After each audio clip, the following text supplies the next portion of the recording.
সম্মানিত দেশবাসী, আসসালামু আলাইকুম রহমতুল্লাহ বারাকাতুহু। আজ 15 জানুয়ারি 2025।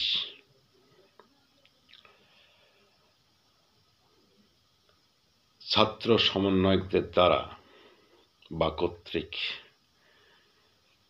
একটি সরকারের প্রতি আলটিমেটাম ছিল আজ 15 জানুয়ারিতে। সেটা হচ্ছে 5 আগস্টের গণ অভ্যুত্থানের একটা ঘোষণাপত্র জারি করার জন্য সরকারকে বেঁধে দেওয়া আজকে একটা তারিখ ছাত্র সমন্বয়কদের দ্বারা, অর্থাৎ প্রক্লেমেশন অফ রেভলিউশন। কিন্তু আজ 15 তারিখ পার হয়ে গেল। সেই ঘোষণাপত্র সম্ভবত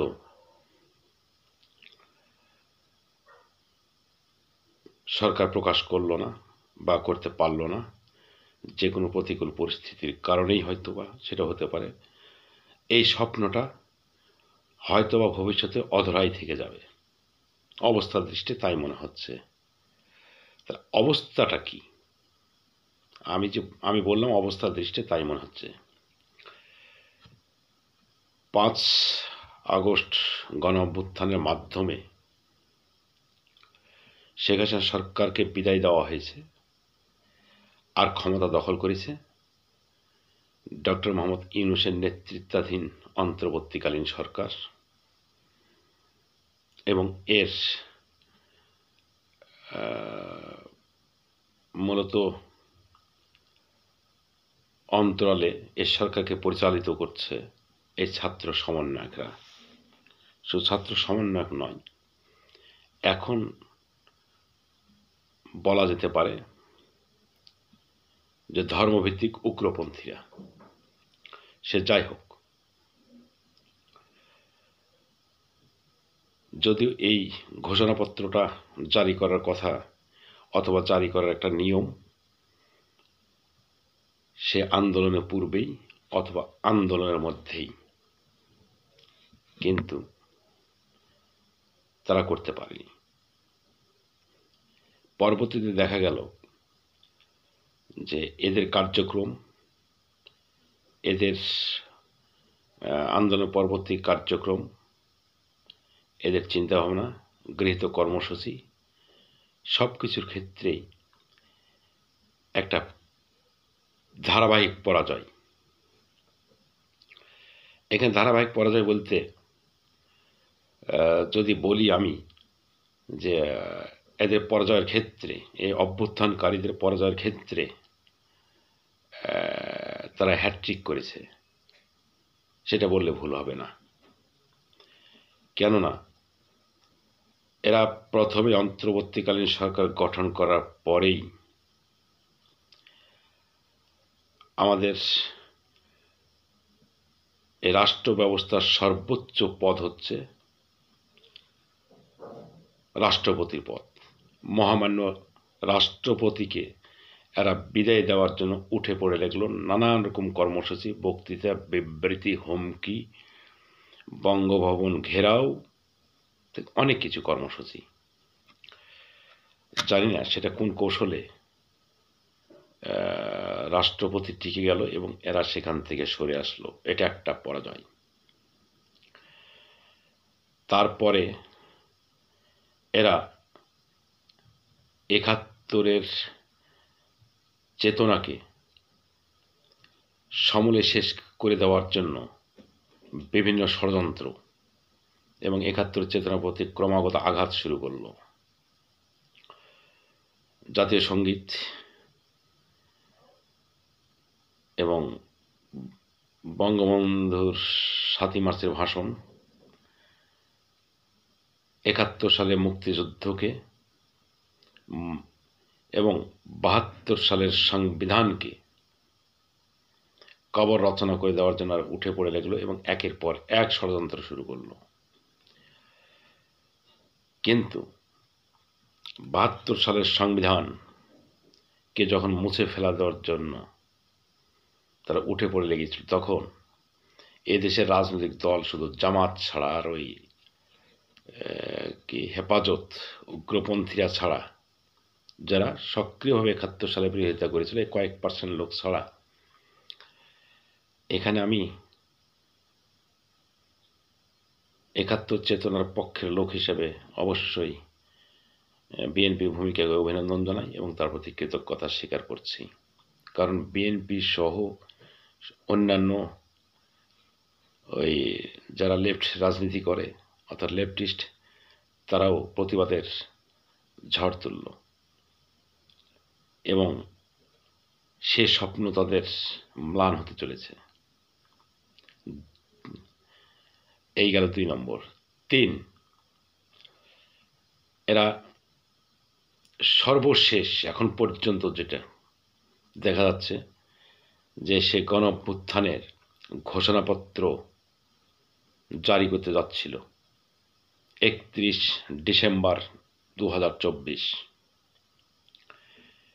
এবং যখন এই ঘোষণাপত্র জারি করতে যাচ্ছিল শহীদ মিনার থেকে ৫ লাখ লোকের জমায়েত করে, কিন্তু ৫ লাখ লোক জমায়েত তো করতে পারেনি, ৫,০০০ লোক হয়তোবা হয়েছে, তা সন্দেহ। কিন্তু তখন ডক্টর মোহাম্মদ ইউনূসের প্রেস সেক্রেটারি সাহেব বলেছিলেন যে এই ঘোষণাপত্র প্রাইভেট ইনিশিয়েটিভ, এটার সঙ্গে সরকারের কোনো সম্পৃক্ততা নেই। অথচ কোন অজ্ঞাত কারণে তারা এই প্রোক্লেমেশনটা প্রকাশ করতে পারল না, ছাত্র সমন্বয়করা জারি করতে পারল না, সরকার হস্তক্ষেপ করল এবং সরকার বলল যে প্রোক্লেমেশনটা সরকার তৈরি করবে, সরকার প্রকাশ করবে। সরকার তার নিজের কাঁধে নিয়ে নিল। সেদিনের জমায়েতটা অন্য নামে করল এবং সরকারকে সেখান থেকে একটা আলটিমেটাম দিল যে ১৫ জানুয়ারির মধ্যে সরকারকে এই প্রোক্লেমেশনটা, ঘোষণাপত্রটা তৈরি করতে হবে, জারি করতে হবে, প্রকাশ করতে হবে। আজকে ১৫ তারিখ পার হতে চলছে, তৈরি হয়নি। এখন বলছে এই কথা যে বিভিন্ন রাজনৈতিক দলের সঙ্গেই আলোচনা করে এটা তৈরি করা হবে।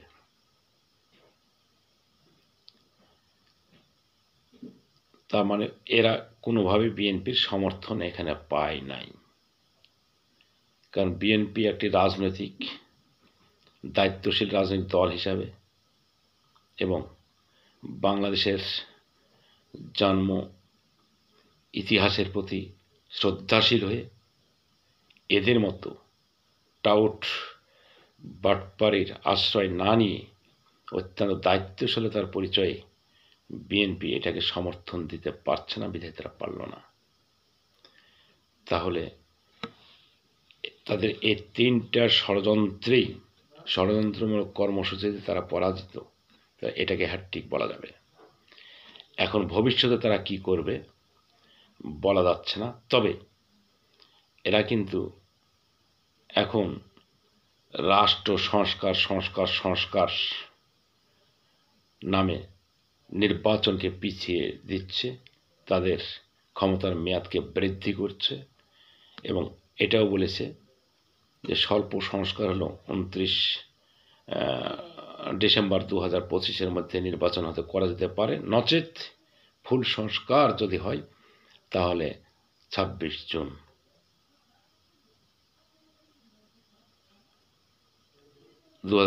সালের জুন মাসের মধ্যে।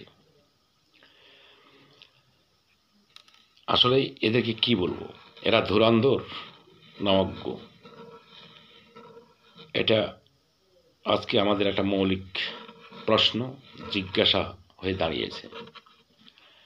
কারণ এরা আওয়ামী লীগকে তো ফ্যাসিবাদ স্বৈরাচার বলছে, বিএনপিকেও কম স্বৈরাচার বলতে কম করে নাই। কারণ প্রথমেই বিএনপিকে এটা করেছে যে একটা স্বৈরাচারকে বিদায় করার অর্থ আরেকটা স্বৈরাচার নিয়ে আসার নয়, তথা এটা পরিষ্কার যে বিএনপিকে স্বৈরাচার বলেছে। যদি তাদের ইচ্ছাই থাকে সত্যি একটা সংস্কারমূলক বাংলাদেশ আমরা বিনির্মাণ করব, তাহলে অবশ্যই বলবো তারা অজ্ঞ। কারণ এরা গণতন্ত্র বোঝে না, পার্লামেন্ট বোঝে না, ক্যাবিনেট ফর্ম অফ গভর্নমেন্ট বোঝে না, কিছুই বোঝে না। যদি বুঝতো তাহলে রাজনৈতিক দলগুলোকে এইভাবে আঘাত করে কথাবার্তা বলতো না। সদিচ্ছার ভিত্তিতে এরা যদিও সংস্কার করতে চায় রাষ্ট্রকে এবং সংস্কার কমিশনের সুপারিশ নেয়, তাহলে এই সংস্কারগুলো বাস্তবায়ন করতে অথবা আইনে পরিণত করতে অথবা কি তাদের পার্লামেন্টের প্রয়োজন অবশ্যই আছে, সেটা মেজরিটির, পার্লামেন্টের মেজরিটি সদস্যের সমর্থন। কিছু কিছু ক্ষেত্রে শুধু সিঙ্গেল মেজরিটি নয়, এখানে 2/3 যেগুলো সংস্কার করতে সংবিধানের সংশোধনের প্রয়োজন, সংবিধানের সংযোজনের প্রয়োজন, সংবিধান পরিমার্জনের প্রয়োজন, সেসব বিষয়গুলোর ক্ষেত্রে পার্লামেন্টের 2/3 অর্থাৎ 2/3 সংসদ সদস্যের সমর্থনের দরকার। কিন্তু যে কোনো সংস্কারই হোক পার্লামেন্ট প্রয়োজন, মেজরিটি সদস্যের সমর্থন প্রয়োজন। কিন্তু এরা আওয়ামী লীগকে তো সহ্যই করতে পারছে না, বিএনপিকেও সহ্য করতে পারছে না, তাহলে পার্লামেন্ট পাবে কোথায়? আর বিএনপি আওয়ামী লীগকে অথবা রাজনৈতিক দলগুলোকে বাদ দিয়ে যদি মনে করে এরা যে আমাদের পক্ষে করা সম্ভব, তাহলে এরা সবচাইতে বড় চোর পরিণত হবে, ভোট চোরে। কারণ অবশ্যই তারা এত বড় ঘটনা ঘটাচ্ছে, তখন তো তারা জানে যে পার্লামেন্টের প্রয়োজন।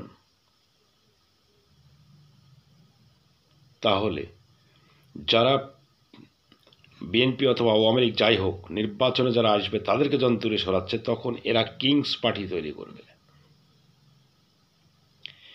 এবং এই কিংস পার্টি যখন তৈরি করবে তখনই এরা নির্বাচনে যাবে এবং এই নির্বাচনে কিংস পার্টিকে মেজরিটি সংসদ, কিংস পার্টি হতে মেজরিটি সংসদ সদস্য নির্বাচিত করে নিয়ে আসবে।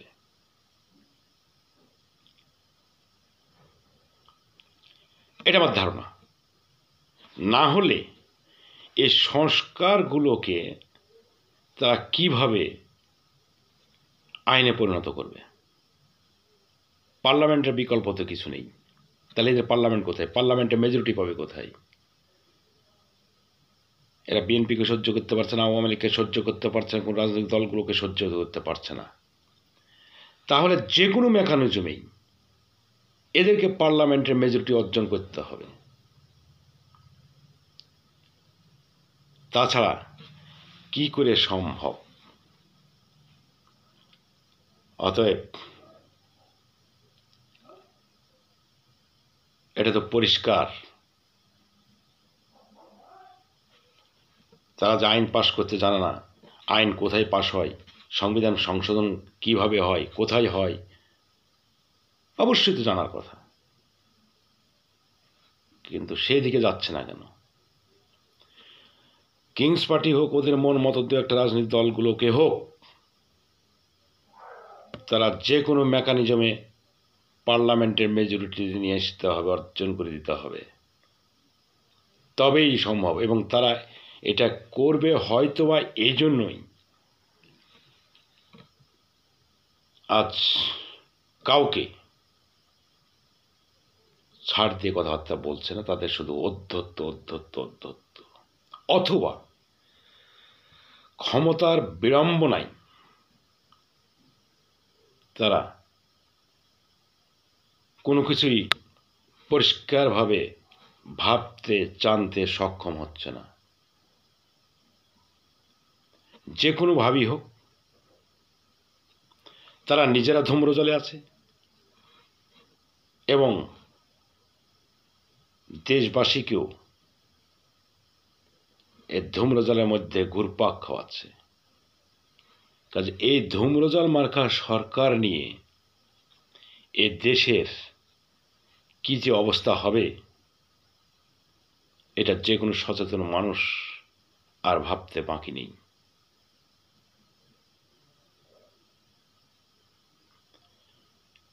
কাজেই দেশবাসী সচেতন হন নিজেদের অধিকার সম্পর্কে, রাষ্ট্রের স্বার্থে। কারণ রাষ্ট্রকেন্দ্রিক চিন্তা ভাবনা অথবা রাষ্ট্রের স্বার্থকেন্দ্রিক চিন্তা ভাবনাটা অবস্থা দৃষ্টিতে মনে হচ্ছে এদের নেই।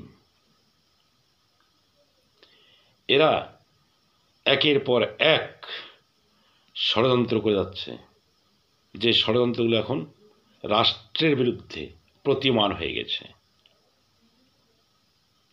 কারণ কোটা বিরোধী, বৈষম্য বিরোধী আন্দোলনের ইডিওলজিটা আর এদের মধ্যে না, এটা শূন্য।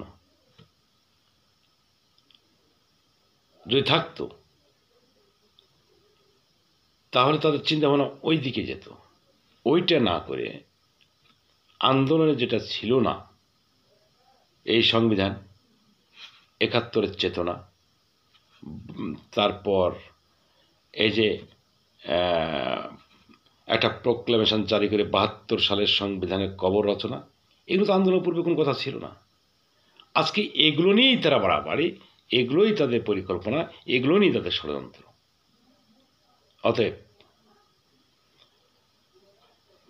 আন্দোলনটাকেই তারা ধোঁকা দিয়ে, আন্দোলনের নামেই তারা জনগণকে ধোঁকা দিয়ে বোকা বানিয়ে কোনো মতে এই জঙ্গি রাষ্ট্রীয় ক্ষমতার জঙ্গিবাদকে কায়েম করেছে। এটাই সত্য কথা। জনগণ এখান থেকে সচেতন হন রাষ্ট্রের সাথে, রাষ্ট্রের কল্যাণের সাথে।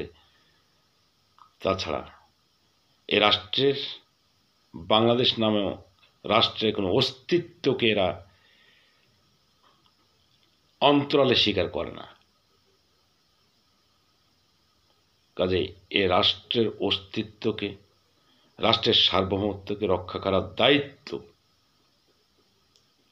এই ৫-৬% লোক ছাড়া ৯৫% লোকের।